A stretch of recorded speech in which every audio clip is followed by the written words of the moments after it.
और हम माननीय राष्ट्रीय अध्यक्ष जी के निर्देश पर पूरे सिख समाज को जोड़ने के लिए पूरे उत्तर प्रदेश में 4 जिलों को में भ्रमण करने के बाद में जनपद बरेली में आज यहाँ पहुंचे हैं।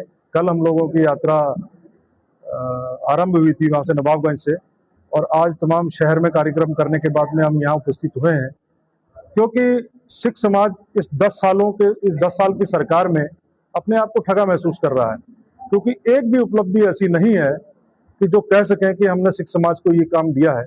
केवल इन्होंने नफरत की राजनीति की है, सिखों को उनका गलत इतिहास बता करके कि मुसलमानों ने गुरु साहब का साथ में ये किया, केवल एक तथ्य बता करके, क्योंकि वो क्रूर शासक थे, उन्होंने जो कुछ किया उसकी तुलना उसका हम सारे समाज के साथ नहीं जोड़ सकते हैं, पूरे इस्लाम को उसके साथ नहीं जोड़ सकते हैं, क्योंकि इस्लाम का बड़ा शानदार इतिहास रहा है और हमारे गुरुओं का इस्लाम के बहुत बड़े बड़े लोगों के साथ में बड़ा गहरा रिश्ता रहा है।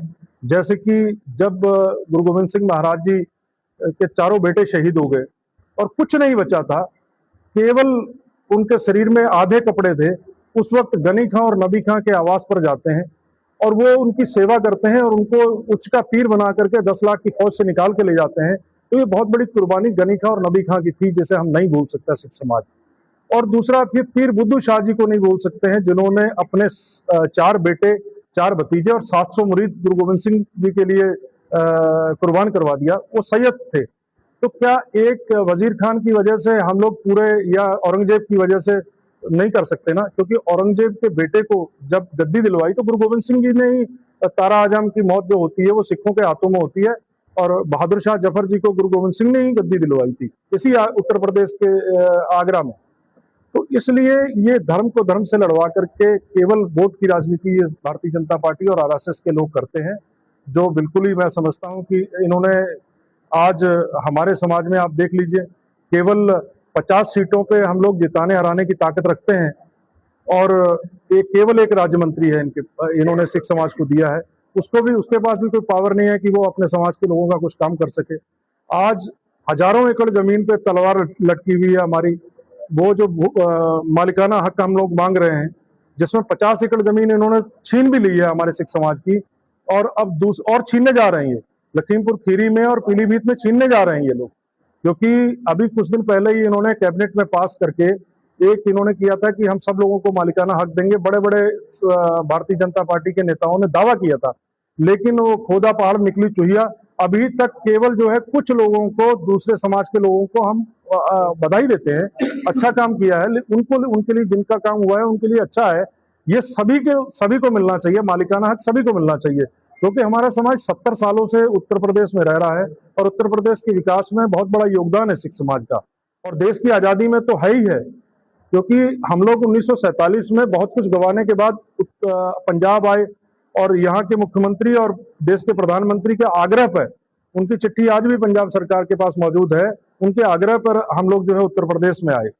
और आज सरकारें जो है, क्योंकि उस वक्त हमारे समाज के लोगों ने ज्यादा पढ़े लिखे ना होने के कारण वो जमीनों की रजिस्ट्रियां नहीं करवा पाए, जिस कारण आज तक उन्होंने ऐसी जोतते बोते आ रहे हैं 70 सालों से। आज सरकार जो है उस पर कब्जा करना चाहती है, वो छीनना चाहती है, क्योंकि लेखपालों ने खतौनियों में उस वक्त ऐसा था कि खतौनियों में जो लेखपाल लिख देते थे तो वो माना जाता था। तो आज सरकारों ने उस पर जो है दावेदारी करी है।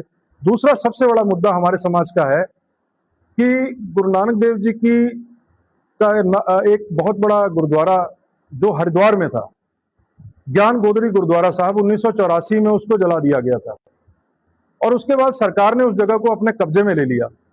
कब्जे में लेने के बाद आज तक सिखों को वो गुरुद्वारा नहीं दिया गया है, और सिख समाज उसके लिए हाईकोर्ट गया। हाईकोर्ट ने भी, उत्तराखंड हाईकोर्ट ने भी आदेश पारित कर दिया कि सिखों को ये गुरुद्वारा साहब दे देना चाहिए। तो उत्तराखंड सरकार ने उस पर एक कमेटी बना करके उसको जो है बिल्कुल ठंडे बस्ते में डाल दिया। आज तक हमें जो है वो गुरुद्वारा साहब नहीं दिया जाए। एक तरफ तो हमारे गुरुओं की तारीफ कर रहे हैं आप, उनके शहीदी दिन मना रहे हैं, दूसरी तरफ हमारे गुरु का स्थान जो है उस पर आपने कब्जा किया हुआ सिख समाज को नहीं दे रहे हैं आप। तो दूसरा, आपने आज तक सिख समाज को, अब पिछली सरकार में, समाजवादी पार्टी की सरकार में कैबिनेट में भी मंत्री थे, इस सरकार ने तो कैबिनेट तो बहुत दूर की बात है, और राज्य मंत्री भी थे और बहुत से जगह सिख समाज को सम्मान देने का काम किया था। पिछली बार भी 3 सीटें समाजवादी पार्टी ने सिख समाज को दी थी और इस बार भी देने जा रही है। इस बार भी ज्यादा से ज्यादा सिख समाज के लोग लड़ेंगे और जिला पंचायत में भारतीय जनता पार्टी ने लगभग 40 सीटों पर सिख समाज के लोग जीते हुए थे, उनको हराने का काम किया। जो 1-1 हजार वोट से जीतते थे उनको हराने का काम किया। इसलिए साफ इनकी हमारे समाज के प्रति क्या नियत है, ये हमारा समाज अच्छी तरह जानता है।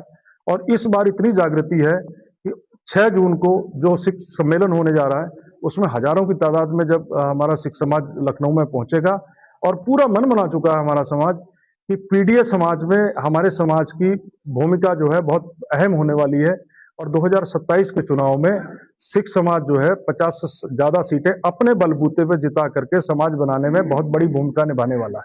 मंडल का आप दौरे पे हैं जी, खास तौर से पीलीभीत हुआ और शाहजहांपुर हुआ, यहाँ बड़ी संख्या में जी, जी। क्या लगता है कि आपको उसका फायदा मिलेगा? नहीं, हमेशा ही सिख समाज जो है 90% वोट समाजवादी पार्टी को करता रहा है। ठीक शहरी क्षेत्र में कहीं पर हम कमजोर थे, लेकिन इस बार नहीं है ऐसा। इस बार चाहे व्यापारी हो, चाहे ट्रांसपोर्टर हो, चाहे किसान हो, सब के सब दुखी हैं। आज देख लीजिए किसानों को खाद नहीं मिल रही है। अगर कोई दुकानदार या इफ्को सेंटर वाला अगर किसी को 2 कट्टे या 1 कट्टा भी ज्यादा दे रहा है तो उसकी दुकान सील कर दी जा रही है। कितना बड़ा मुद्दा है। हमको खाद लाइन पे लग के लेनी पड़ रही है, हमको सिलेंडर लाइन पे लग के लेना पड़ रहा है।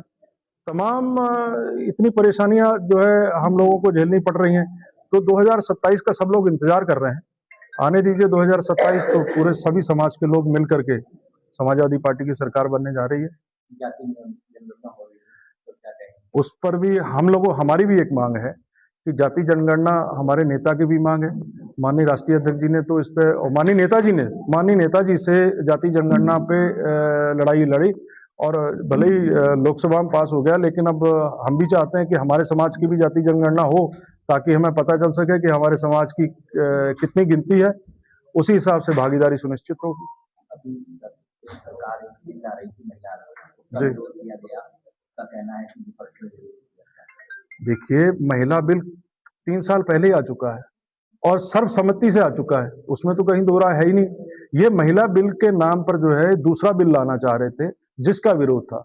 महिला बिल हम तो चाहते हैं कि पूरी तरीके से आप लागू करें और बढ़ा करके दें। महिलाओं का जितना सम्मान समाजवादी पार्टी ने किया उतना किस पार्टी ने किया है? सबसे ज्यादा महिलाएं समाजवादी पार्टी में है और भारतीय जनता पार्टी कितना महिलाओं का सम्मान करती है आप रोज खबरों में देखते ही हैं। आए दिन रेप हो रहे हैं, आए दिन हत्याएं हो रही हैं और उस पर भी जो है उनको न्याय नहीं मिल रहा है, किसी महिला के साथ अन्याय नहीं हो रहा है। अभी आपको एक चीज और देखी होगी कि अभी विशेष सत्र बुलाया गया था, योगी जी ने बुलाया था जी, और नेता प्रस्ताव उनके खिलाफ किया गया। देखिए ये भारतीय जनता पार्टी पूरी तरीके से ढोंग करती है। ये करती कुछ है और दिखाती कुछ है। जब महिला आरक्षण बिल पहले पास हो चुका है तो आप क्यों नहीं लागू करते उसको लागू करें। हम तो समर्थन कर रहे हैं उसका, हम कहाँ विरोध कर रहे हैं, हम तो कह रहे हैं कि लागू करो आप। लेकिन अब ये तो यही बता सकते हैं उसमें क्या कमी थी। हम तो कह रहे हैं कि लागू करें।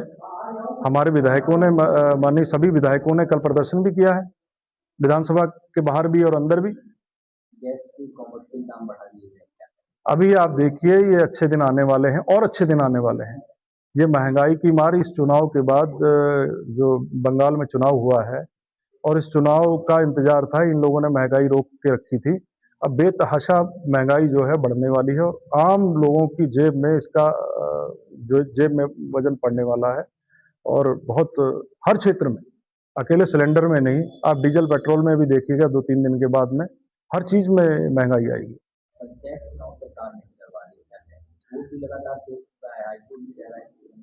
देखिए पूरी तरीके से अपनी हार से डर चुके हैं। हम तो चाहते हैं कि पंचायत चुनाव समय पर हों, समाजवादी पार्टी ने मांग भी की है, लेकिन ये हार की डर की वजह से इनको मालूम है कि पिछला चुनाव में इन्होंने पंचायत चुनाव किस तरीके से जीता था, सभी लोग जानते हैं। तो उस डर की वजह से ये लोग जो है आम पब्लिक में जाने से डर रहे हैं, आम लोगों में जाने से डर रहे हैं। चुनाव को टालना इसीलिए टाल रही है सरकार।